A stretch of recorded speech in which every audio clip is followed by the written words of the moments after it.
Good morning, everyone. I'm Megyn Kelly. It's Monday, April 7th, 2025, and this is your AM update. We begin this morning with a Megyn Kelly exclusive. We have, at long last, obtained the chilling journals kept by the Nashville Covenant School shooter. The journals local officials did not want you to see. A look inside the mind of a killer. I'm talking about what feels like a tangible shift in momentum in favor of a rising opposition. Nationwide protests against Elon Musk and the Trump administration spring up throughout the weekend. Is this organic or astroturfed? And new Signalgate details reveal how a controversial journalist might indeed have ended up in that group chat. All that and more coming up in just a moment on your AM update. Now more than ever, it's important to shop with brands that share your values. And that's why I want to tell you about Nimi Skincare. Built on faith, family, and freedom, Nimi is proudly pro-America. With products made right here in the USA, they don't shy away from what they believe. While most skincare brands are busy pushing progressive messaging, Nimi never did, and women across the country noticed. And the products? Incredible. From gentle cleansers to age-defying creams, Nimi offers clean, fragrance-free formulas, love the fragrance-free, that are safe for sensitive skin like mine and powerful enough to deliver real results. Get 10% off your order at NimiSkincare.com by using the code MK at checkout. That's NIMI Skincare.com. If you're tired of giving your money to companies that do not respect your values, consider making the switch. Nimi Skincare, where modern skincare meets timeless values. Breaking news, the Megyn Kelly Show has exclusively obtained from the FBI the full set of journals written by the Nashville Covenant School shooter. These have never been published or released before. Moreover, they appear to have been mischaracterized by Nashville authorities last week. We here at the Megyn Kelly Show do not name school shooters, but so as not to confuse listeners, we mention here that the shooter's birth name was Audrey. She was female. This same set of journals also sent to the House Intel Committee, whose chairman received a letter from the FBI reading, quote, Director Patel is leading the FBI toward increased transparency with Congress in order to restore trust, and we hope these documents assist in that regard. The documents, more than 1,000 pages, contain minimal redactions. The FBI says only were necessary to protect identifiable details of other individuals and or sensitive information. Over the weekend, the Megyn Kelly team reviewed these documents. We have permission to report on, but not post them. The information contained within the pages is dark, deranged, and newsworthy. It provides clear insight into the depraved mind of the killer. Critical context excluded from the 48-page report released last week by the Metropolitan Nashville Police Department and withheld now from the public for 2 years. Within the Nashville report, acknowledgement of an autism diagnosis, mentions of writings retrieved from journals, and the killer's feelings. The Nashville report briefly references the killer's desire to transition genders, but notes she had not yet done so. It says she began using the name Aiden and he/him pronouns in the years prior to her death. And that is all it says about her gender obsession. No detailed psychological analysis, no exploration of the killer's gender struggles, feelings of racial animus, or of how those factors contributed to the slaughter. The families of the victims do not wish for this information to be public, nor do we typically spend much time quoting killer manifestos. However, the public's interest in understanding the full motivation behind this act compels its publication. What follows is a carefully selected portion of the killer's writings, shared solely to provide the necessary context, omitted by Nashville police and hidden from the public for 2 years. On March 27, 2023, the killer entered the Covenant Presbyterian Church and School just after 10 a.m., killing 3 third-grade children aged 9 and 3 adults before police fatally shot her. Nashville police initially acknowledged recovering journals from the killer's vehicle at the school, though declined to release the contents, citing the ongoing investigation. In their final report, Nashville police write, quote, early in the investigation, it was suggested Audrey left behind a manifesto detailing her motives and intentions. By definition, a manifesto is a mission statement or other document written and disseminated by an individual or group to enumerate or expound upon the guiding principles and beliefs that inform their actions. The Nashville report goes on to conclude a true manifesto is a single document outlining all of the factors motivating the event. Because the killer did not leave behind a single document, but rather a trove of documents, the Nashville report picks and chooses from the killer's writings, purporting to summarize them, omitting critical details and sugarcoating the killer's struggle with her gender identity as if it were irrelevant. In fact, the killer is highly focused on gender identity. In November 2023, radio host Steven Crowder published 3 pages of the document we reviewed, received from an anonymous source. Those pages revealing a timeline for the planned attack and messages expressing resentment against white people and their privilege. The killer herself was white. The notebooks dating from 2020 until just days before the attack in 2023. One of the final pages reading, quote, "I have to kill so I can be remembered in the most horrific way possible that no one will ever forget. The end," end quote. Signed, Aiden, the killer's preferred male name. The pages detail a deeply disturbed individual planning meticulously over years to carry out a mass shooting and then kill herself. The killer discusses her autism diagnosis, race, and her desire for, quote, "black love and acceptance, as well as her hatred of her own whiteness." Many of the writings are sexual in nature, expressing frustration with her virginity. The killer scribbling lots of information about guns and her training with firearms. Other school shootings, well documented within the pages, in particular references to the gods who committed the Columbine school shooting. The words dark abyss consistently pop up, whether a direct reference or scribbled into the margins, accompanied by an image resembling a radioactive symbol. The logo created by the killer to represent her all-consuming depression and commitment to gaining notoriety via a mass shooting. The journals contain many pages expressing the killer's belief that she was a man and was born in the wrong body. In one entry dated April 12th, 2022, titled "Let Kids Choose Their Sex," the killer writes, quote, "I only wore some nice girl clothes as a cover-up from the truth, which I denied myself all these years, and I hated all of it. It was miserable being raised a girl because I had no choice. There was lack of education research and medicine to help society or parents better understand transgender. I didn't know trans existed. I thought you could only be gay or bi, and that's the fate you had. But transgender is transcending way deeper to the core. There is still medicine to be approved by the FDA, and so little research has been done.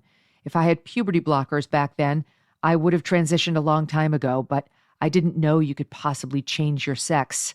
I'm mad that no one told me until I was 22. I feel I'm too old and too late to become a man.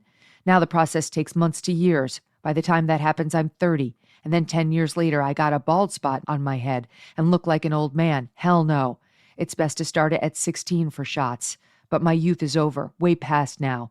And it's over. How dare God hand me a training bra when I didn't know WTF it was as a kid. I hated it. Much more, I'd like to dispose my vagina. We should all choose our gender. The next page is titled Trans Man. The killer writes, quote, "I knew I was a boy the moment first memories and development formed. Being a tomboy wasn't a phase. Parents forced children into the way they were biologically born. I don't care what authority says, but no adult is fair when they don't let their children want to choose being a boy or girl because they think children don't know anything." The title of the following page is, quote, "F me," where the killer writes, quote, "How does it feel to grow up the gender you were born with and are comfortable and happy with it? Well, I don't know that feeling. I never did, you senseless people. That you don't know WTF comes out of your mouth telling me I am female. Female pronouns make me feel like I want to die, especially called woman. I never was ever. I hate being in a woman's body. Need to die." The next page is called Killer List, and it is a list of the killers from Columbine, Sandy Hook, Parkland, DC Snipers, Jeffrey Dahmer, Tim McVeigh, Jim Jones, and others. Around the names, hand-drawn images of guns and bloody knives. Later on in the journal, 3 pages that appear to have been printed and affixed into the journal titled, "I Hate the American People." In it, the killer writes, quote, "White people who want to take away instead of adding more.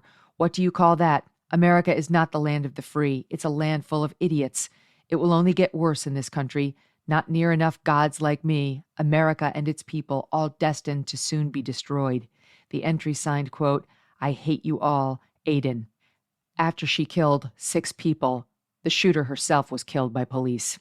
We will have more of the disturbing writings of the Nashville killer on the Megyn Kelly Show later today, and will fully contextualize them all.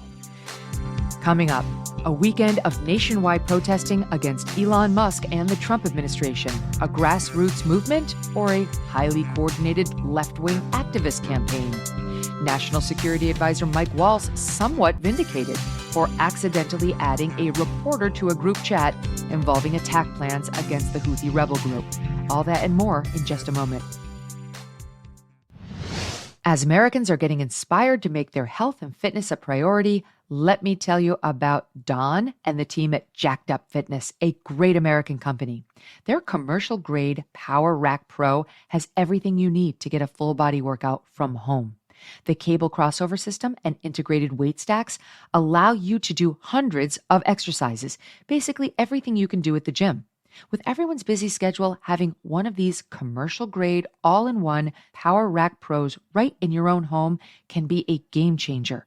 And if you are new to strength training, don't worry. Jacked Up Fitness offers the Get Jacked Up program free of charge.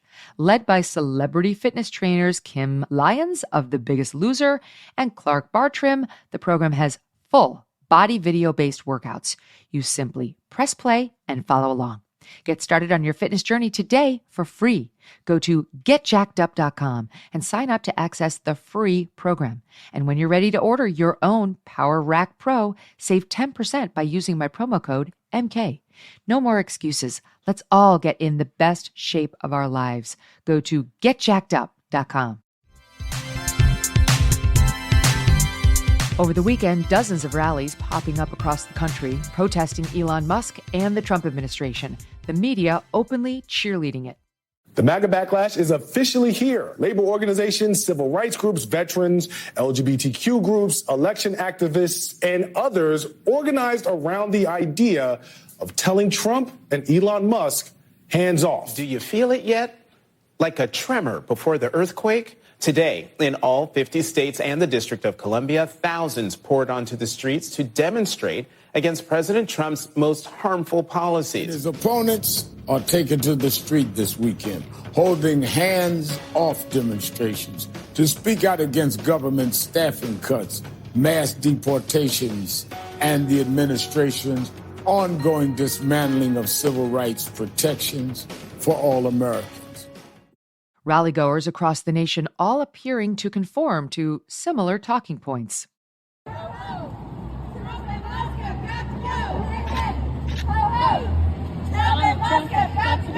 Dallas showing up, y'all. Hands off, motherfuckers. Hands off! Hands off! Hands off! Our personal data! Fighting Donald Trump and Trumpism ever since he came down that escalator 10 years ago. I'm now here in Bryant Park with tens of thousands of other New Yorkers telling Donald Trump, hands off our democracy. The event, officially billed as Hands Off, a highly coordinated campaign organized by more than 150 left-wing activist groups. The ACLU, the Women's March, Move On, Democratic Socialists of America, Planned Parenthood, all working together, quote, in opposition to Trump and Musk's attempts to steal our public services and our democracy. Progressive activist group Indivisible playing a significant role in organizing the events. If that name sounds familiar, the organization is also responsible for coordinating the protests at GOP town halls in recent weeks. Trump and his people are moving very rapidly toward a dictatorship and an oligarchy. It is the Doge program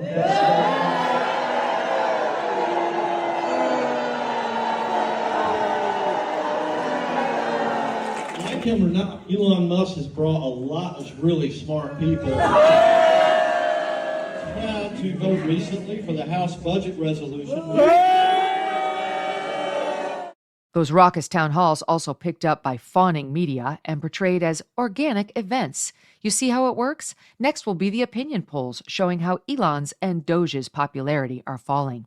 In reality, many of these events, whether town halls or hands-off events across the country are coordinated with help from Indivisible, the leftist organizing group founded by activists Ezra Levin and Leah Greenberg in the wake of Donald Trump's 2016 election.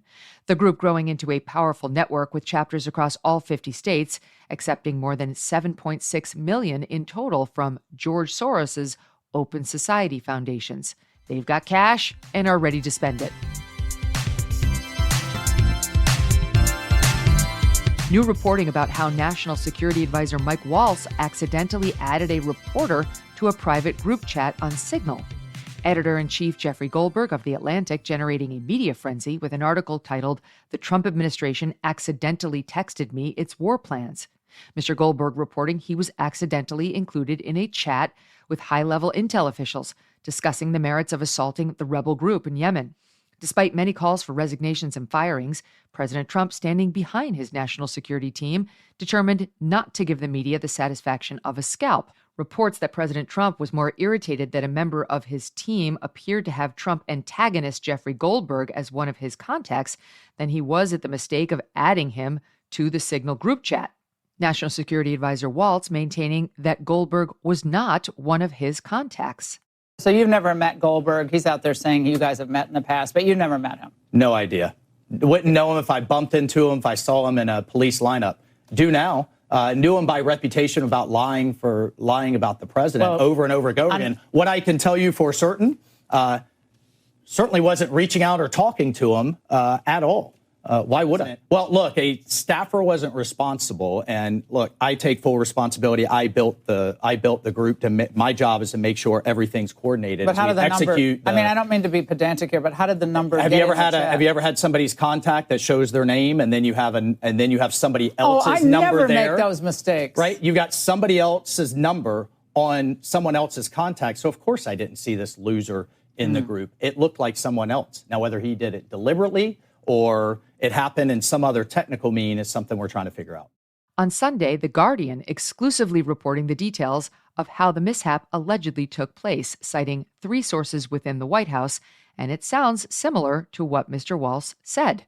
The Guardian reporting NSA Waltz, quote, mistakenly saved Mr. Goldberg's number months before under the contact of someone else he intended to add. Jeffrey Goldberg had emailed a member of the Trump administration about a story he was working on.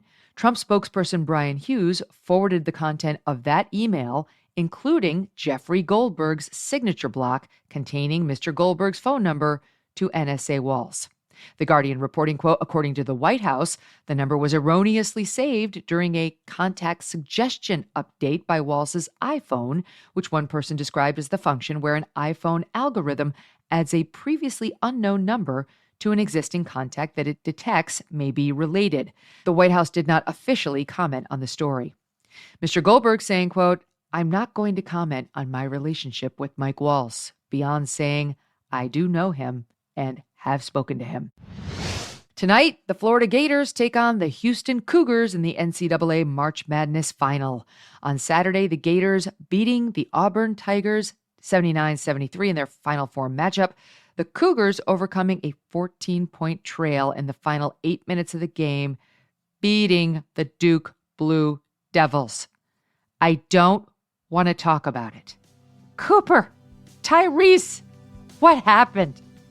Tip-off is tonight at 8:50 East. Hope your bracket's still intact. That'll do it for your AM update. I'm Megyn Kelly. Join me back here for the Megyn Kelly Show, live on SiriusXM Triumph Channel 111 at noon East, on youtube.com/Megyn Kelly, and on all podcast platforms.